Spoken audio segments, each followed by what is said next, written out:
The alpha female rejected every male until she smelled the human janitor. Before we dive into this story, drop a quick hi in the comments and tell me where you're watching from. It really helps support the channel. Nathan Brooks pushed his cleaning cart through the sterile corridors of the Galactic Coalition Embassy on Nexus Station, humming an old Earth song his grandmother used to sing. The fluorescent lights overhead flickered occasionally, casting brief shadows across the polished metal floors he'd just finished mopping. He'd been working this job for 6 months now, ever since humanity had been granted provisional membership in the Coalition, and honestly, he couldn't complain. The pay was decent, the hours were flexible, and nobody really bothered him much. He was just the janitor, after all, invisible to the diplomats and ambassadors who walked these halls making decisions that shaped the future of dozens of worlds. The embassy itself was a marvel of engineering, a massive structure that floated in the neutral space of the station's diplomatic sector. Representatives from 47 different species worked here, and Nathan had learned to recognize most of them by sight. The Valorians with their crystalline exoskeletons, the Thenari who communicated through bioluminescent patterns on their skin, the massive Gormith who had to duck through every doorway. Each species had their own quirks, their own customs, their own ways of looking at the universe, and each one left their own unique kind of mess for Nathan to clean up. He turned the corner into the main reception hall, a cavernous space with a ceiling that displayed a real-time view of the stars outside. The room was empty at this hour, the late shift having ended 2 hours ago. Nathan preferred working nights. Fewer people meant fewer interruptions, and he could work at his own pace, lost in his thoughts or whatever podcast he was listening to that week. Nathan was 32 years old, average height, with brown hair that was always slightly too long and a build that suggested he'd been athletic once but had let it slide. His uniform was a simple, gray jumpsuit with the Coalition's emblem on the shoulder, and he wore it with the same lack of concern he applied to most things in his life. He wasn't trying to impress anyone. He was just trying to make enough credits to send some back home to his sister and her kids, and maybe save up enough to eventually get his own place instead of the cramped quarters he shared with 3 other human workers. The far doors hissed open, and Nathan glanced up, mildly curious. It was unusual for anyone to be here at this hour. A figure stepped through, and Nathan immediately recognized her as Liara, one of the Vexian diplomats. The Vexians were a relatively new species to the Coalition, having joined only 3 years prior, and they were still something of a mystery to most other species.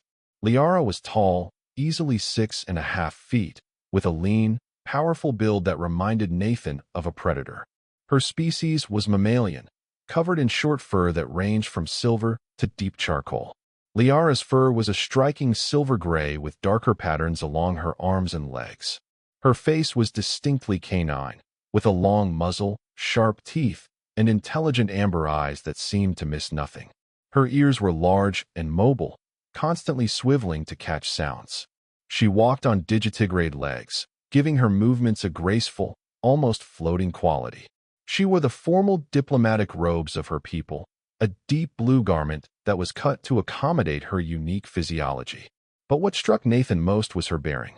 Liara carried herself with absolute confidence, her head high, her movements precise and controlled. She was, he'd learned from overheard conversations, an alpha, the highest social rank among her people. Vexian society was organized around a strict hierarchy based on genetic markers and pheromonal signatures, with alphas at the top, followed by betas, then the majority population of what they simply called commons. Nathan had seen her before, of course. She was hard to miss, but she'd never acknowledged him, and he'd never had any reason to speak to her. He returned his attention to his cleaning, spraying down a section of wall where someone had apparently decided to test the adhesive properties of their beverage. He heard her footsteps approaching, the soft click of her claws on the metal floor. Nathan glanced over and was surprised to see she'd stopped a few feet away, her head tilted slightly as she watched him work. Her ears were forward, focused on him, and her nostrils flared as she drew in a long breath. "Hello," she said, her voice a rich contralto with a slight growling undertone that was characteristic of her species. Nathan straightened up, setting down his cleaning supplies. He wasn't sure if he should bow or salute or what, so he just nodded politely. "Evening, ma'am," he said. "Can I help you with something?" Liara's ears twitched, and her eyes narrowed slightly. She took another deep breath, and Nathan noticed her pupils dilate. It was odd behavior, and he felt a flicker of concern. Was something wrong with the air filtration?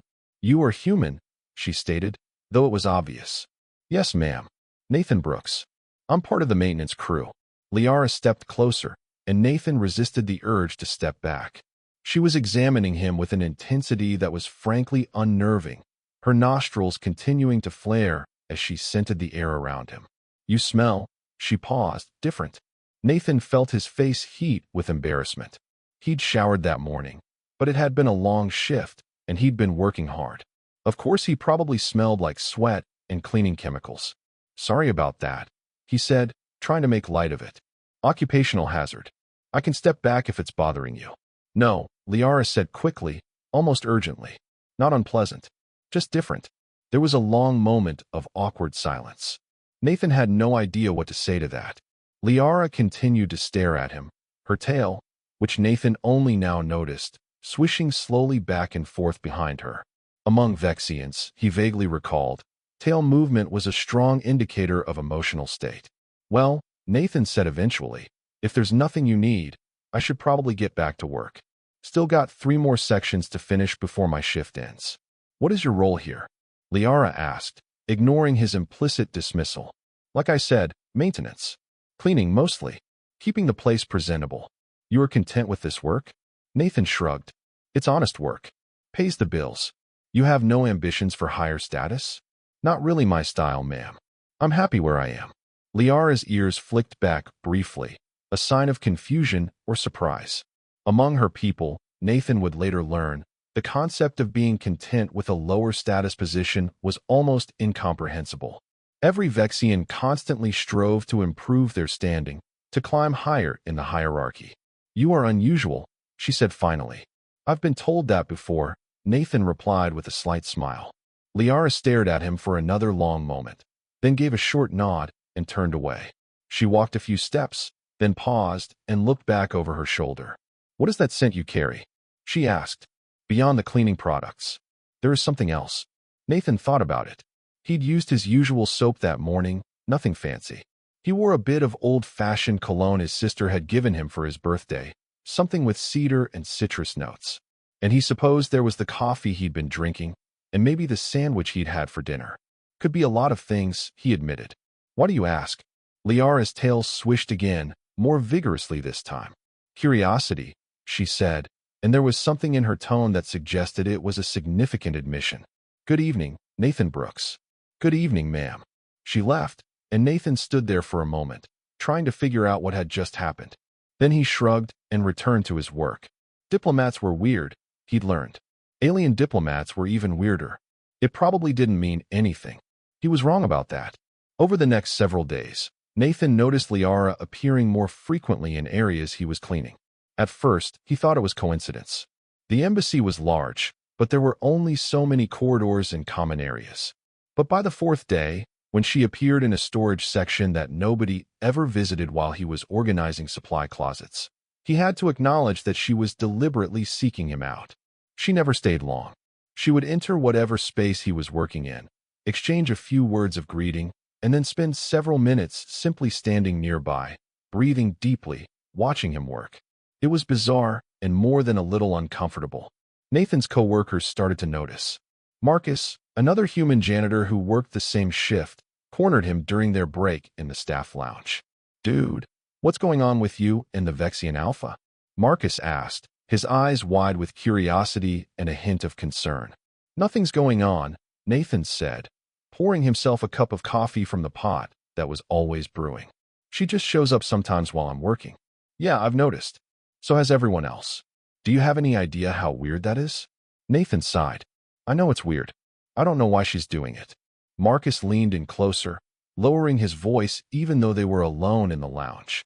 "I've been reading up on the Vexians. Their social structure is intense, man.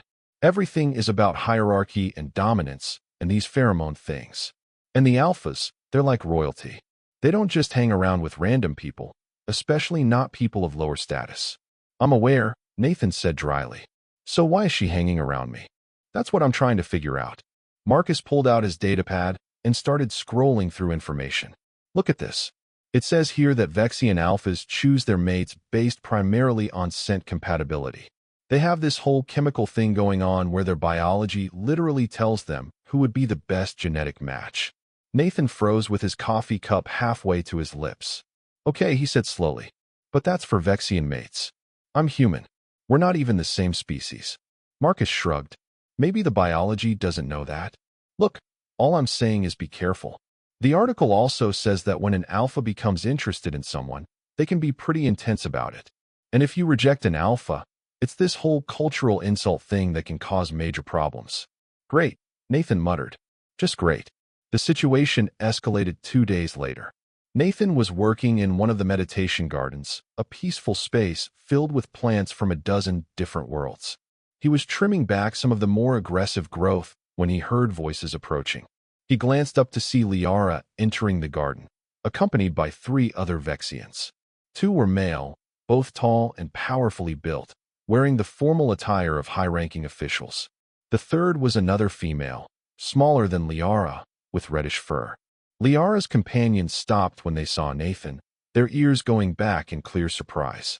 Liara, however, walked directly toward him, her tail held high, her ears forward. Nathan Brooks, she greeted him formally. Ambassador Liara, Nathan replied, using her title. He'd learned it from the staff directory. He nodded politely to the others as well. One of the males stepped forward, positioning himself slightly between Liara and Nathan. His body language was aggressive, his lips pulled back slightly to reveal sharp teeth. Ambassador, why do you approach this commons worker? The male asked, his voice carrying a sharp edge. Liara's ears flicked in annoyance. Keldon, I do not require your protection or your permission. The male, Keldon, bristled visibly. I am merely concerned for your dignity. It is unseemly for an alpha of your standing to associate with such lowly work. Nathan felt a flash of irritation but kept his expression neutral. He'd dealt with enough pompous bureaucrats in his time to know that reacting would only make things worse. Liara, however, had no such restraint. She turned to face Keldon fully, and her posture shifted into something aggressive and dominant. Her tail lashed once, sharply, and she made a low growling sound that raised the hair on the back of Nathan's neck. You forget yourself, Keldon, she said, her voice dropping to a dangerous rumble. I am Alpha. You do not dictate my actions. Keldon immediately dropped his gaze and lowered his head, a clear submission gesture. I apologize, Alpha. I meant no disrespect. The other male and the female had both backed up several steps, their body language screaming deference and fear. Nathan was getting a real-time education in Vexian power dynamics, and it was more than a little intimidating. Liara held her aggressive posture for a moment longer, then relaxed. She turned back to Nathan, and her expression softened noticeably.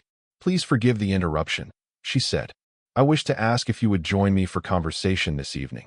In the observation deck, perhaps? Nathan blinked. Was she asking him out? That seemed impossible, but he couldn't interpret it any other way. Nathan stammered, acutely aware of the 3 other Vexians watching him with varying expressions of shock and disapproval.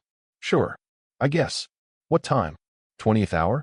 I'll be there, Nathan said, because he genuinely didn't know what else to say. Liara's tail wagged once, a quick, please gesture. Excellent. Until then, Nathan Brooks. She left, her companions falling into step behind her. Nathan could hear Keldon's protests starting up again as they exited the garden, and Liara's sharp response cutting him off. Nathan stood there holding his pruning shears, wondering what exactly he'd just agreed to. The observation deck was one of the most beautiful spaces on the station, a massive transparent dome that offered an unobstructed view of the stars and the swirling nebula that dominated the local space. Nathan arrived a few minutes early, having changed out of his work uniform into the only decent casual clothes he owned, a simple button-down shirt and dark pants. Liara was already there, standing at the far end of the deck with her hands clasped behind her back, gazing out at the stars. She'd changed as well, now wearing a simpler garment than her formal robes, something that flowed loosely around her frame and was the color of deep emerald. Nathan approached slowly, his footsteps echoing softly in the vast space. Liara's ears swiveled toward him before she turned, and when she did, her muzzle pulled back in what Nathan had learned was a Vexian smile. "You came," she said, and there was genuine pleasure in her voice. "Said I would," Nathan replied. He moved to stand beside her, looking out at the view. "This never gets old," he admitted. "Back on Earth, I grew up in a city. Too much light pollution to really see the stars. This is something else." "It is beautiful," Liara agreed. "On my homeworld, we have 3 moons. The nights there are bright enough to hunt by, but you can still see the stars between them. I miss it." "How long have you been off-world?" Nathan asked. "For years. I was chosen for diplomatic training when I presented as Alpha at age 20. I have been in the coalition service ever since." "Do you ever get to go home?" "Rarely. Perhaps once per year, if my duties allow it." There was a sadness in her voice that tugged at Nathan's heart. "Doesn't sound like much of a life," he said gently. Liara's ears flicked. "It is an honor to serve. As an Alpha, I have responsibilities to my people. Even if it makes you unhappy?" She turned to look at him, her amber eyes searching his face. "Happiness is not the priority. Duty, status, the good of the pack. These things matter more than individual contentment." Nathan shook his head slightly. "I don't think I could live like that. Life's too short to spend it being miserable, you know?" "You truly believe that?" "I do. Look, I get that I'm just a janitor. I'm not important in the grand scheme of things. But I'm okay with that. I do my job. I help out my family. I have friends who I care about and who care about me. That's enough." Liara was quiet for a long time, her gaze returning to the stars. Then she spoke, her voice soft. "You are the first person I have met who is genuinely content with their place in life. Everyone always wants more. More power, more status, more recognition. Not me," Nathan said. "I figured out a long time ago that chasing after status just makes you crazy. Better to appreciate what you have. Is that why your scent is so calming?" Nathan glanced at her sharply. "What do you mean?" Liara's ears flicked in what might have been embarrassment. "Among my people, scent carries emotional information.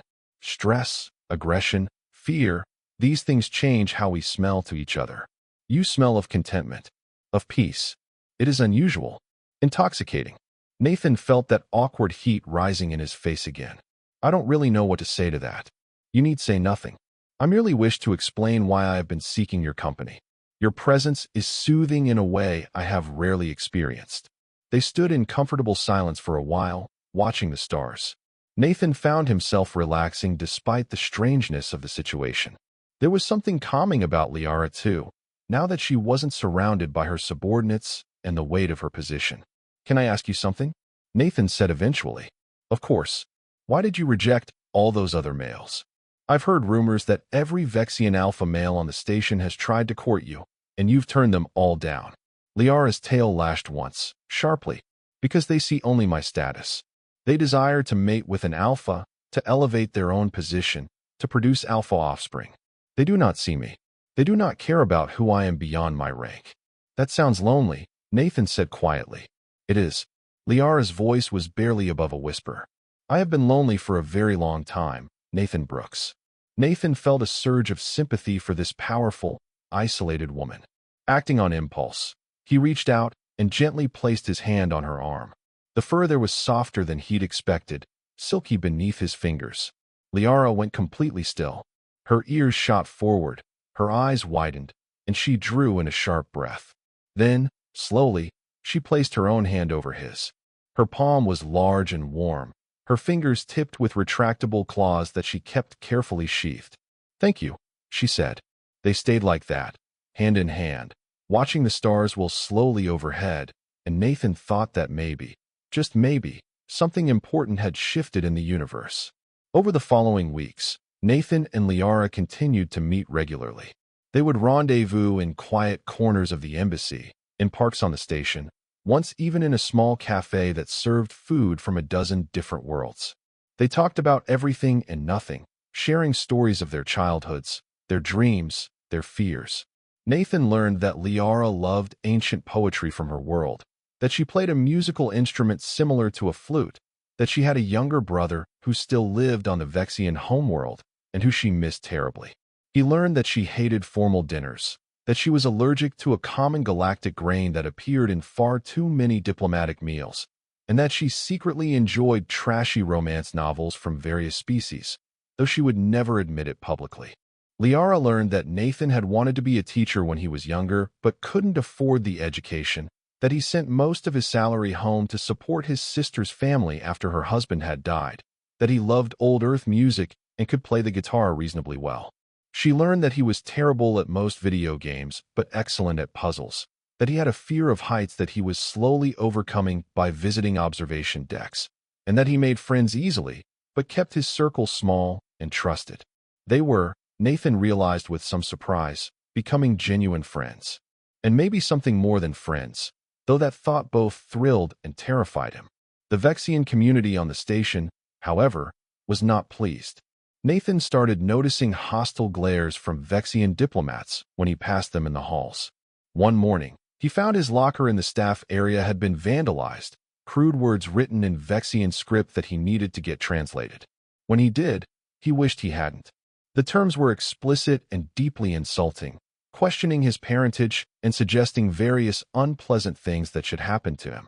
Marcus found him staring at the locker, his jaw tight with anger. "You need to report this, man," Marcus said firmly. "To who?" Nathan asked bitterly. "You think anyone's going to care that someone insulted the human janitor? This is harassment. It's against station regulations." Nathan shook his head. "It'll just make things worse. I'll clean it off and forget about it."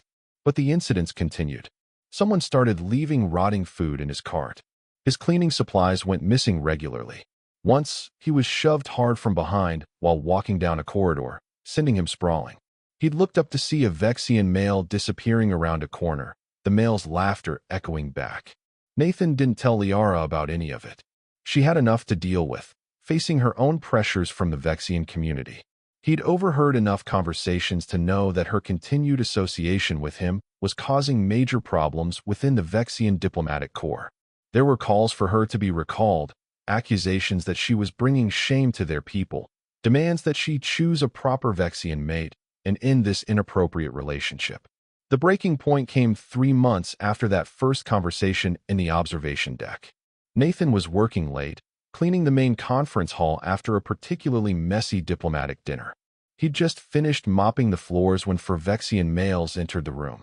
Nathan recognized Keldon among them, the same male who had confronted Liara in the meditation garden. "Nathan Brooks," Keldon said, his voice cold. "We need to speak with you." Nathan straightened up, his hand tightening on the mop handle. "About what?" "About your inappropriate relationship with Ambassador Liara." "There's nothing inappropriate about it," Nathan said evenly. "We're friends." "Friends," Keldon sneered. "You presume much, human. You are commons. Less than commons. You are not even of our species. Yet you dare to court an alpha?" "I'm not courting anyone," Nathan replied, his patience wearing thin. "And even if I was, it wouldn't be any of your business. It is the business of every Vexian when our highest-ranking member demeans herself by associating with lower life forms." Nathan's temper, usually slow to rise, flared hot. Lower life forms? He set down the mop carefully, because he didn't trust himself to hold it anymore. "Listen, pal. I don't care what your social hierarchy says. Where I come from, a person's worth isn't determined by their genetics or their rank. It's determined by how they treat others. And from where I'm standing, you and your friends are acting like bullies and cowards." Keldon's lips pulled back in a snarl, and he took a step forward. The other 3 males fanned out, surrounding Nathan. This was bad. Nathan wasn't a fighter, and even if he was, 4 against 1, with opponents who were larger, stronger, and had natural weapons, he wouldn't stand a chance. "You will cease all contact with Ambassador Liara," Keldon said. "Immediately, or there will be consequences." "Are you threatening me?" "I am informing you of reality. You do not belong in her world. You will leave her alone, or you will be made to leave her alone." Nathan's mind raced. He could back down, apologize, agree to their demands. It would be the smart thing to do, the safe thing. But looking at Keldon's smug face, at the casual cruelty in his eyes, Nathan found he couldn't do it. "No," Nathan said quietly. Keldon's ears went flat against his head. "What did you say?" "I said no. Liara is her own person. She makes her own decisions. If she wants to spend time with me, that's her choice. And if she decides she doesn't want to, that'll be her choice too. But either way, it's not up to you. Keldon lunged forward, his hand shooting out to grab Nathan by the collar of his uniform. He lifted Nathan partially off the ground, bringing them face to face. Nathan could smell the male's breath, hot and aggressive. "You stupid little," Keldon began, but he never finished the sentence. "Release him," a voice cut through the air like a whip crack. Immediately, Liara stood in the doorway of the conference hall, and Nathan had never seen her look so furious. Her ears were flat against her skull, her lips pulled back to reveal every sharp tooth, her eyes blazing with rage. Her tail was bristled to twice its normal size, held high and rigid. Keldon dropped Nathan immediately, stumbling backward. All four males turned to face Liara, their postures shifting to submission. "Ambassador," Keldon started, "we were merely trying to protect you from this. You were attacking a defenseless individual, 4 against 1, Liara snarled. "You dare call this honor? You dare claim this serves me?" She stalked into the room, and the males scattered before her like leaves before a storm.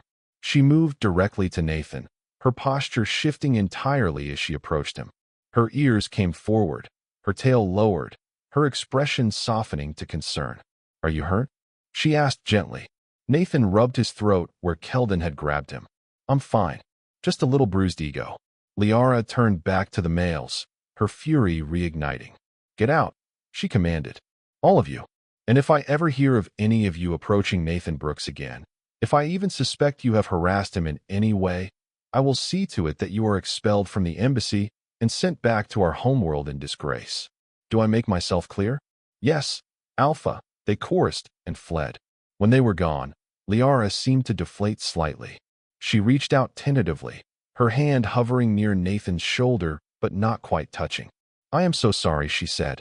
"I had heard rumors that some of my people were unhappy about our friendship, but I did not realize it had escalated to violence." "It's not your fault," Nathan assured her. "And for what it's worth, this wasn't the first incident. They've been giving me grief for weeks now." Liara's eyes narrowed. "Why did you not tell me?" "Because you have enough to worry about without adding my problems to the pile." "Your problems are my problems, Nathan Brooks," Liara said fiercely. "We are friends, are we not? Friends protect each other." Nathan felt a warmth spreading through his chest. "Yeah, we are." Liara took a deep breath, and Nathan saw her come to some kind of decision. "There is something I need to tell you," she said. "Something I have been avoiding because I feared it would complicate our friendship." "Okay," Nathan said cautiously.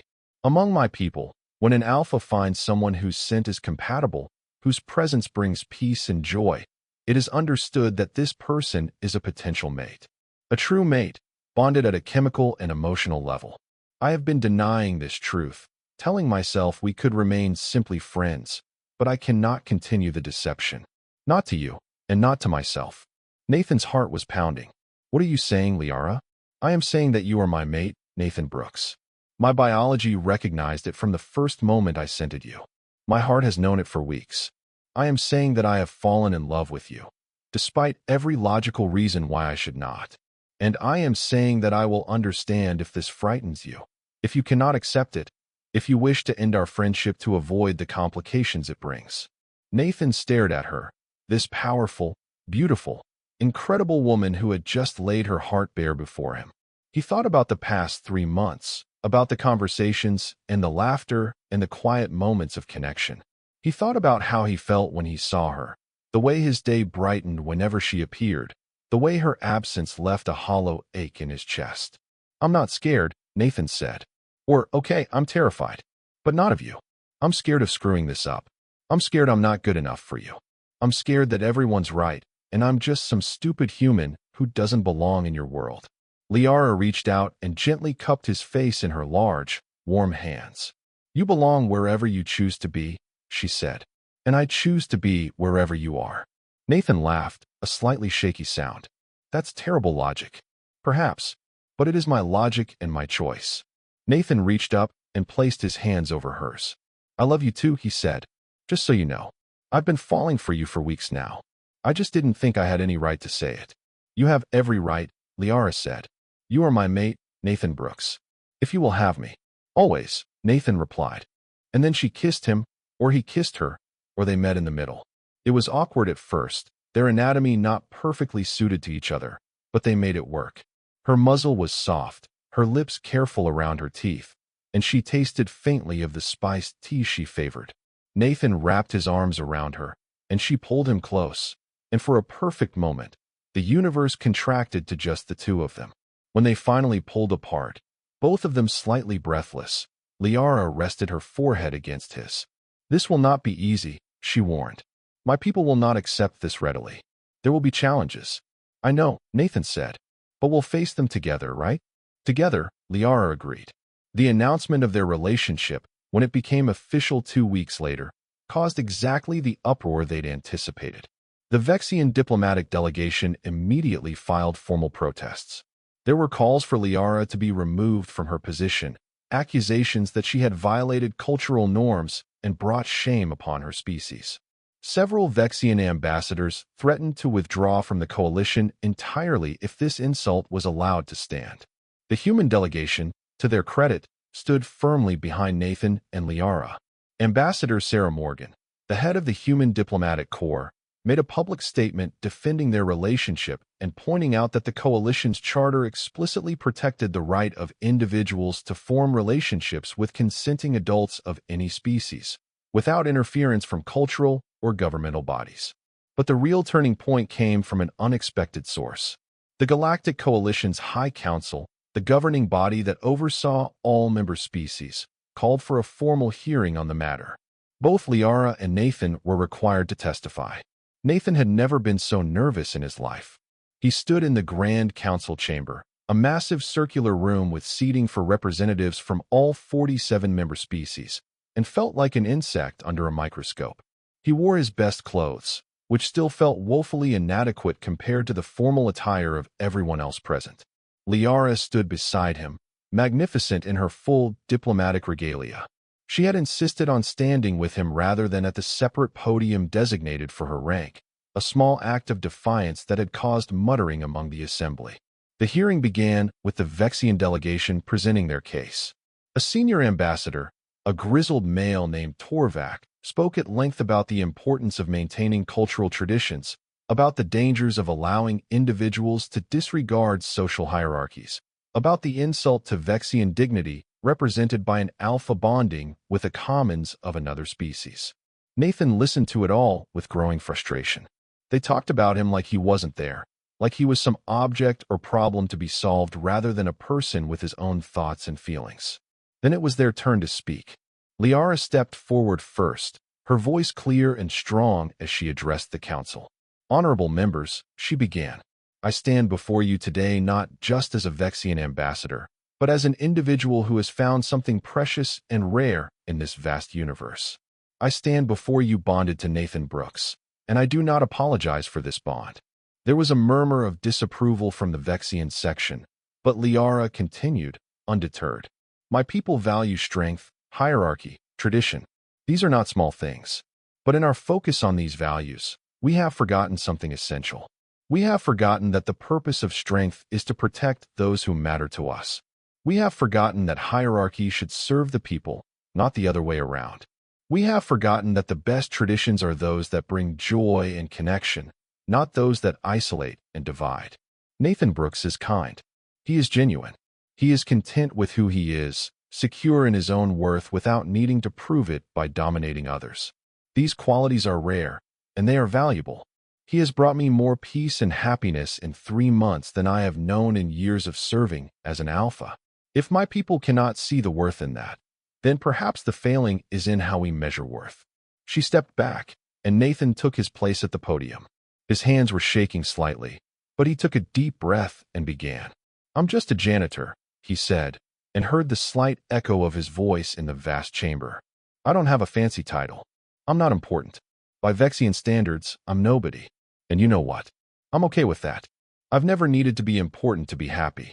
But what I've learned from Liara is that maybe importance is the wrong thing to measure.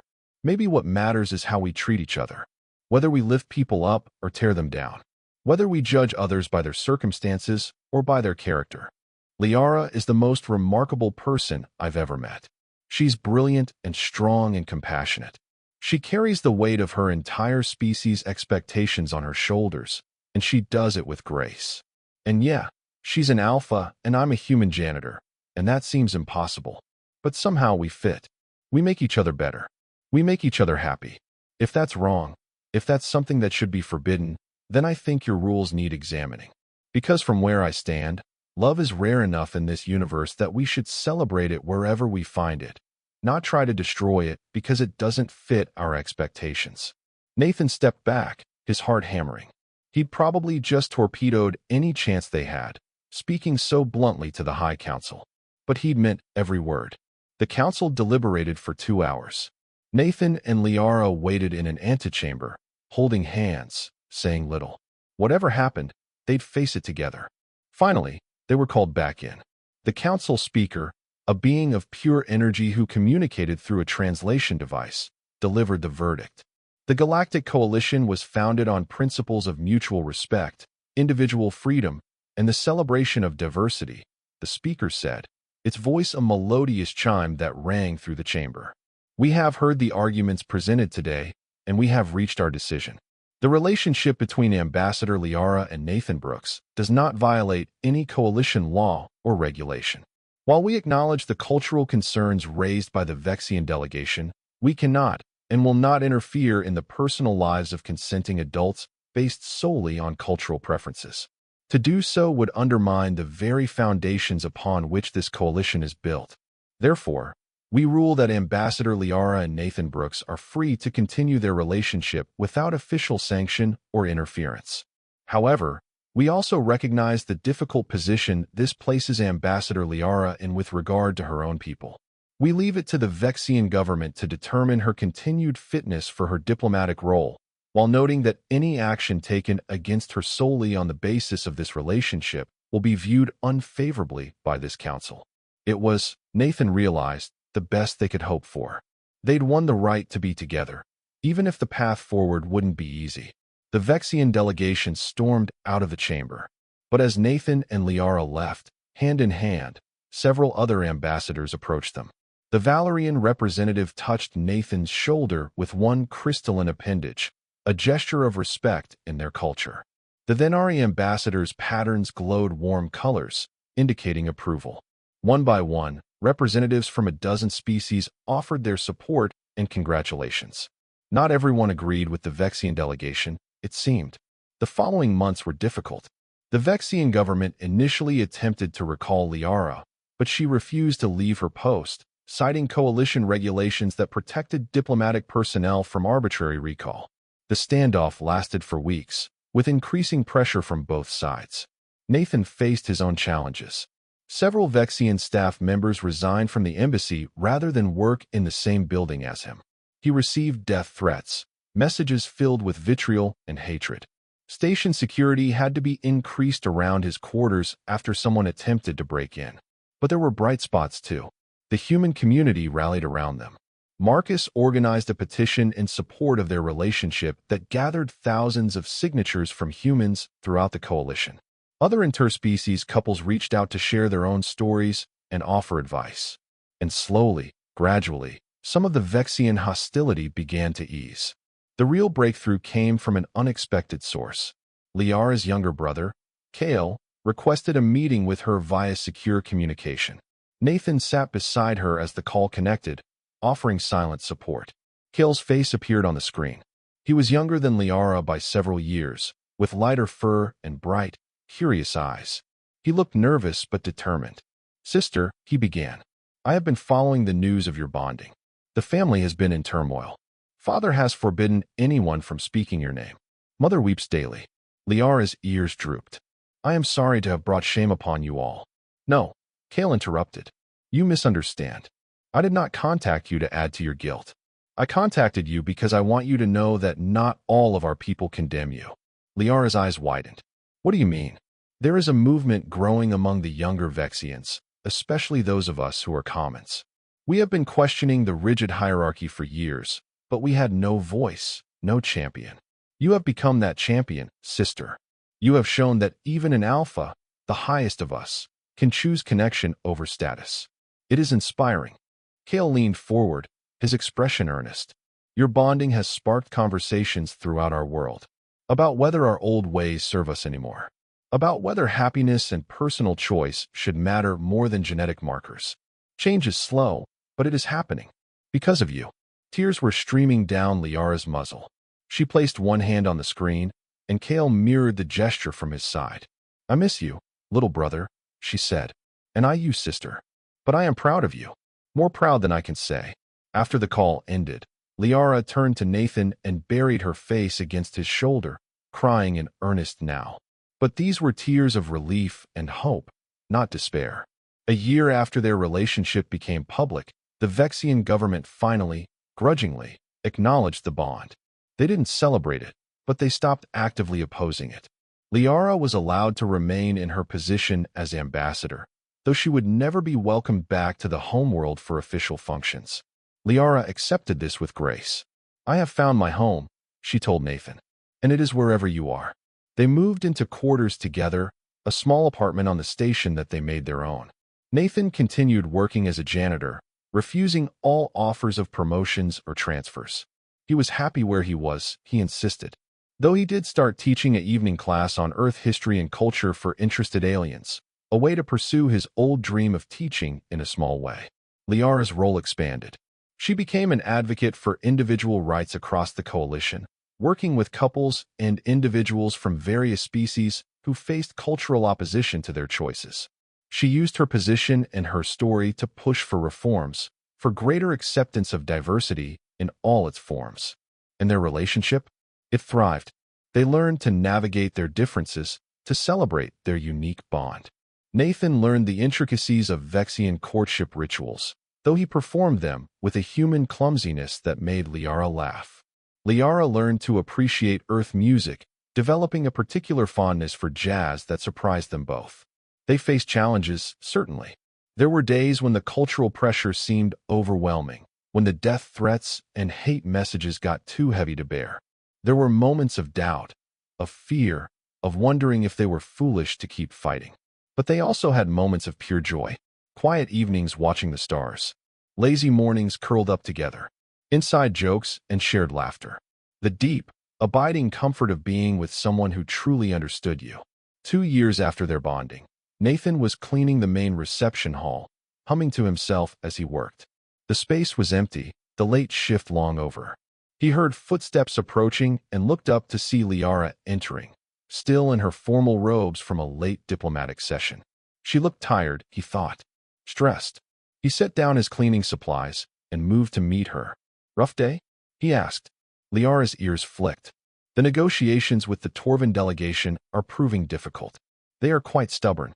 Nathan pulled her into a hug, and she relaxed against him with a soft sigh. Her tail wrapped around his leg, an unconscious gesture of affection. You'll figure it out, Nathan assured her. You always do. How can you be so certain? Because you're brilliant and determined, and because you actually care about finding solutions that work for everyone. That counts for a lot.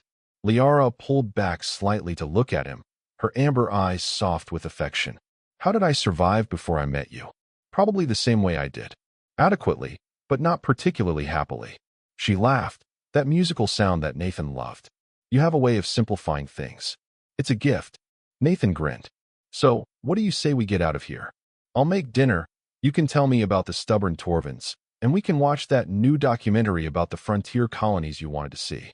That sounds perfect, Liara agreed. They left the embassy together, hand in hand. A human janitor and a Vexian alpha, unlikely mates in a universe that hadn't quite known what to make of them. But they'd carved out their place anyway, built their life on their own terms, and proved that love could transcend species, status, and cultural expectations. Behind them, the cleaning cart sat abandoned in the reception hall, a mundane reminder of where this extraordinary story had begun. Nathan would retrieve it tomorrow, return to his simple work, his uncomplicated life. Because despite everything that had changed, despite the attention and the controversy and the role he'd somehow found himself playing in a larger movement for acceptance, he was still just Nathan Brooks. Just a janitor who'd fallen in love with an alien ambassador. Just a man who'd found happiness in the most unexpected place. Just an ordinary human who'd proven that sometimes The most extraordinary thing you can be is true to yourself and the people you love. 3 years later, Nathan stood in that same reception hall, but this time he wasn't cleaning it. He was standing at the center, wearing formal attire that still felt uncomfortable and strange. The hall was filled with representatives from dozens of species, all gathered for an unprecedented ceremony. Liara stood across from him, magnificent in traditional Vexian bonding garb, intricate patterns painted onto her fur in colors that shimmered under the lights. Her eyes were locked on his, warm and loving and certain. The ceremony itself was a fusion of human and Vexian traditions, created especially for them with the help of cultural advisors from both species. There were elements Nathan recognized from Earth weddings, and elements that were pure Vexian, and new elements they'd invented together because their relationship had always been about forging something new. Ambassador Sarah Morgan officiated, reading words they'd written together about love and commitment and the courage it takes to build a life with someone when the whole universe seems determined to tell you it's impossible. Nathan Brooks, do you take Liara as your bonded mate, to stand beside in times of joy and hardship, to honor and cherish for as long as you both shall live? I do, Nathan said, his voice steady despite the emotions threatening to overwhelm him. Liara, do you take Nathan Brooks as your bonded mate, to stand beside in times of joy and hardship, to honor and cherish for as long as you both shall live?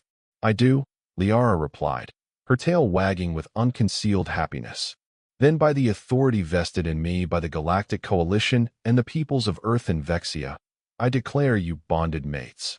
You may seal your bond. Nathan stepped forward, and Liara met him halfway. They'd practiced this part, knowing that the traditional Vexian bonding bite wouldn't work with human anatomy, and the human kiss wouldn't be quite right for her muzzle.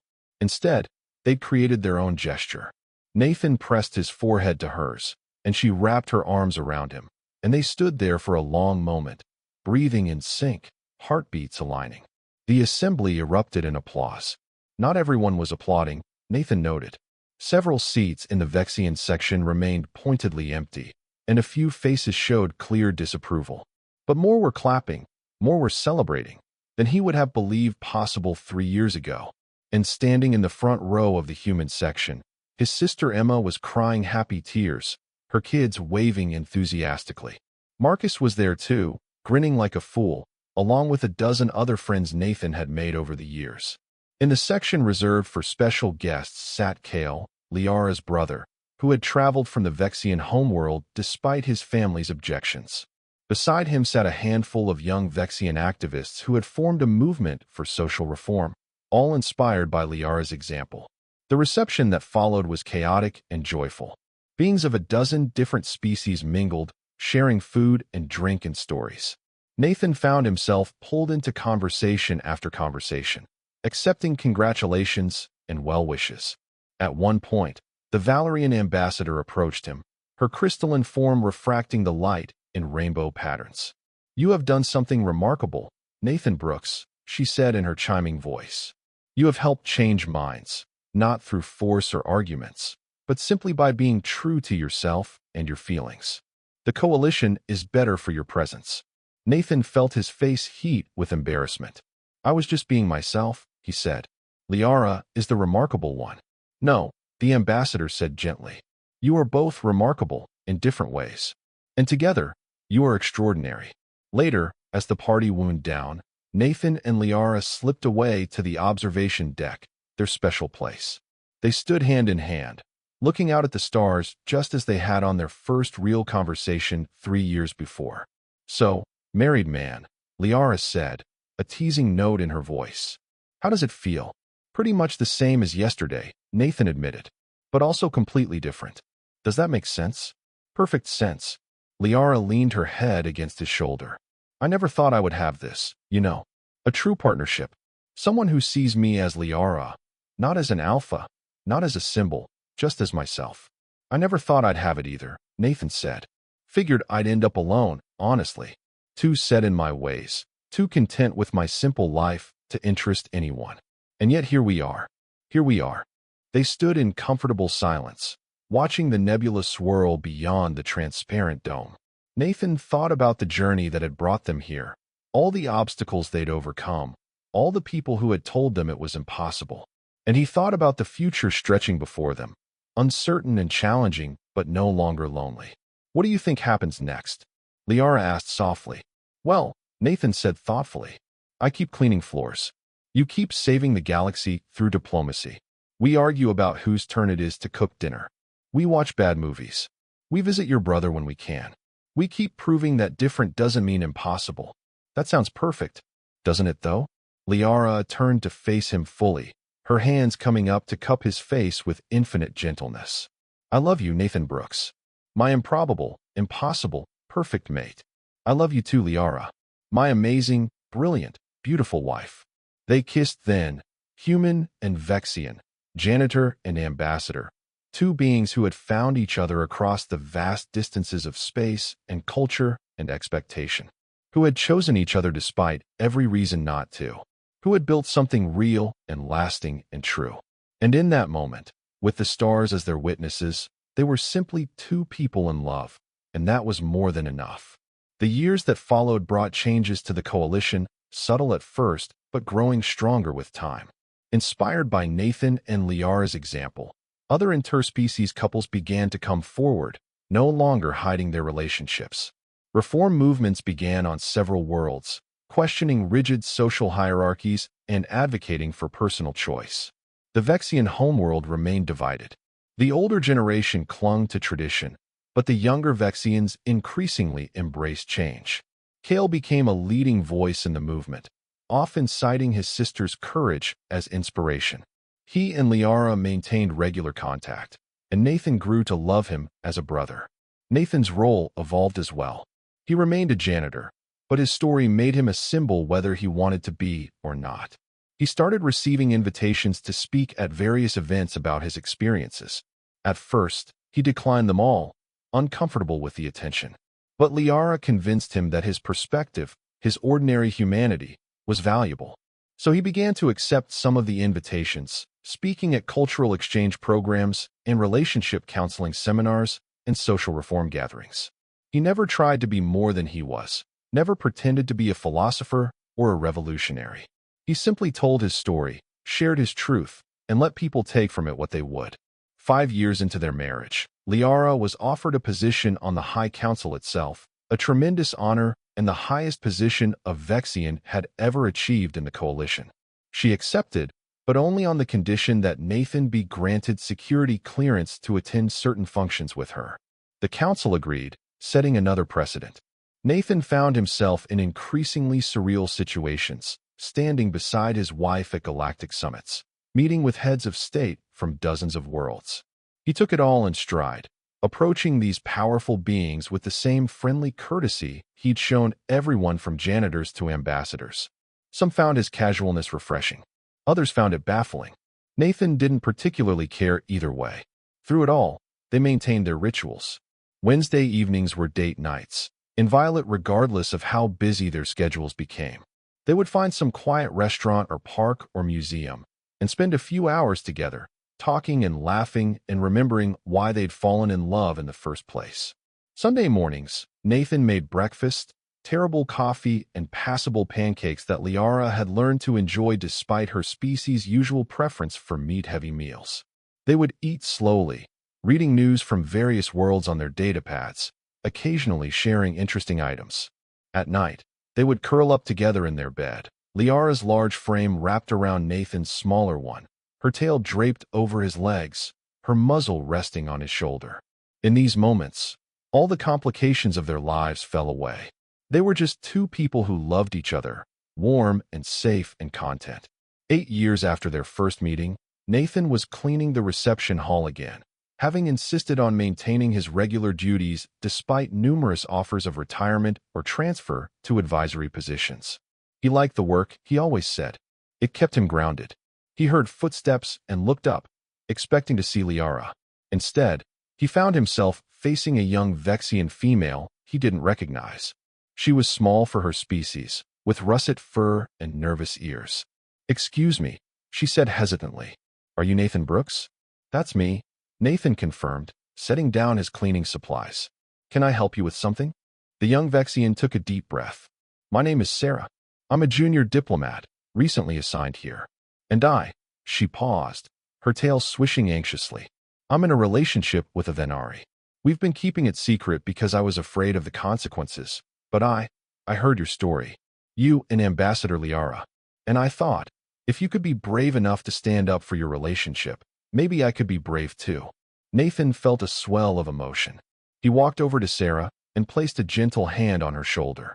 Being brave doesn't mean you're not scared, he said. It just means you do the right thing even when you are scared. If you love this person, if they make you happy and treat you well, then that's worth fighting for. It won't be easy, but the best things rarely are. Sarah's eyes were bright with unshed tears. Thank you. I needed to hear that. She left, and Nathan returned to his cleaning, but his heart felt full. This was what it had all been for, he realized. Not the grand gestures or the political statements, but these small moments of connection, of helping someone else find the courage to choose love over fear. Liara found him an hour later, still working. She'd learned long ago not to try to convince him to let someone else handle the cleaning. It was his meditation, his way of staying grounded. There is news, she said, and there was something in her voice that made Nathan immediately set down his mop. Good news or bad news? He asked. Liara's tail wagged slowly. That depends on perspective. The Vexian government has officially changed its laws regarding interspecies bonding. It is no longer forbidden or discouraged. They have acknowledged that personal choice in mating should be protected. Nathan's eyes widened. That's incredible. That's what you've been working toward for years. It is largely because of Kale and his movement, Liara said. But he told me that none of it would have been possible without our example. We started this, Nathan. We changed our world. Nathan pulled her into a hug. No, he said. We changed our world together. That's how we've always done it. Liara held him close, and Nathan felt her shoulders shake slightly. He realized she was crying. I never thought I would live to see this day, she said. I thought I would always be viewed as the alpha who shamed her people. But instead, I am the alpha who helped free them. You're so much more than that, Nathan said. You're the woman I love. That's your most important title as far as I'm concerned. Liara laughed through her tears. And you are the man I love. My perfect, impossible, ordinary, extraordinary mate. They stood there in the empty reception hall, holding each other. Two beings who had found love in the most unexpected place and changed the galaxy in the process. Not through war or conquest. Not through brilliant political maneuvering or revolutionary speeches, but simply by being true to themselves and each other. Outside, the stars wheeled through the endless void, indifferent to the small dramas and great triumphs of the beings who traversed the space between them. But here, in this moment, two hearts beat in sync, proving that connection transcends species, that love conquers fear, and that sometimes the most revolutionary act is simply choosing happiness over expectation. Nathan eventually returned to his cleaning, and Liara left to prepare for her next council session. Life went on, as it always did, but something fundamental had shifted, both in their world and in the wider galaxy. Doors had been opened that would never fully close. Conversations had been started that would continue for generations. And in a small apartment on Nexus Station, a human janitor and a Vexian counselor built their life together, one ordinary day at a time, proving that love, in all its forms, was worth celebrating, worth protecting, worth fighting for. The end came many years later, peaceful and inevitable as all endings are. Nathan, now in his 70s, had finally retired from his janitorial duties, his body no longer able to keep up with the demands of the work he'd loved. Liara had risen to become the senior Vexian representative on the High Council, one of the most respected voices in coalition politics. They lived quietly in their retirement, dividing time between the station and a small house they'd purchased on Earth, in the mountains where Nathan had always dreamed of living. The house looked out over a valley, and on clear nights, you could see the stars, though never quite as clearly as from the observation deck, where they'd first confessed their love. Nathan's health declined gradually. Human lifespans, even with the best medical care the Coalition could provide, were shorter than Vexian ones. They both knew that Liara would likely outlive him by decades. It was a shadow that had always hung over their happiness, acknowledged but not dwelt upon. On a quiet autumn afternoon, Nathan sat in his favorite chair on their porch, wrapped in a blanket, watching the sun set over the mountains. Liara sat beside him, her hand holding his, her head resting on his shoulder. "It's been a good life," Nathan said, his voice thin but content. "The best life," Liara agreed. Her voice was thick with emotion, but she kept it steady. "I'm sorry I can't stay longer," Nathan said. "Sorry I'm leaving you alone." Liara lifted her head to look at him. "You could never leave me alone. You will always be with me, in every decision I make, in every laugh I share, in every quiet moment when I look at the stars and remember." "Tell Kale I said goodbye," Nathan said. "And tell all those young couples we've mentored over the years that they should never be afraid to love." "I will," Liara promised. Nathan's eyes were growing heavy. He fought to keep them open, to hold on to this moment a little longer. "I love you," he said. "Always have. Always will." "And I love you," Liara replied, her tears falling freely now. "My mate. My heart. My Nathan." Nathan smiled, and then his eyes closed for the last time. His hand remained in Liara's, his last breath a peaceful sigh. Liara sat with him as the sun set and the stars emerged, one by one, filling the sky with light. She held his hand long into the night, saying goodbye to the human janitor who had changed her life, who had changed their worlds, who had proven that love knows no boundaries. The funeral was attended by hundreds.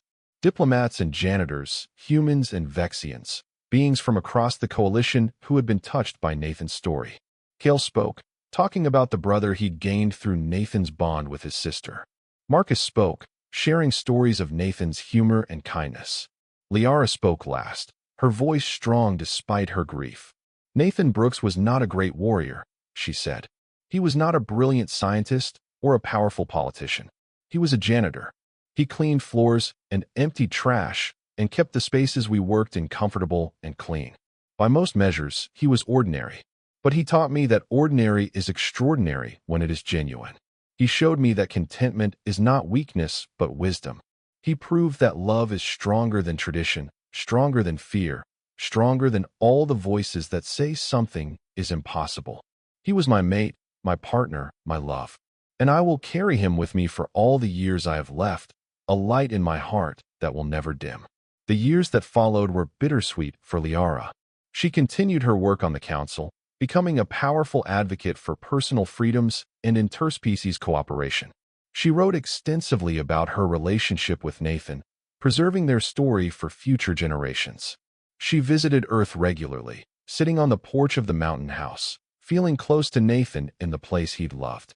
She never bonded again, though there were occasional offers.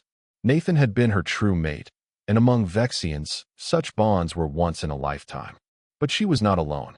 She had Kale, who visited often with his own mate, a Vexian female who shared his passion for social reform. She had the dozens of couples they'd mentored over the years, who stayed in touch, sharing their own stories of love and struggle and triumph. She had her work, which remained fulfilling and important.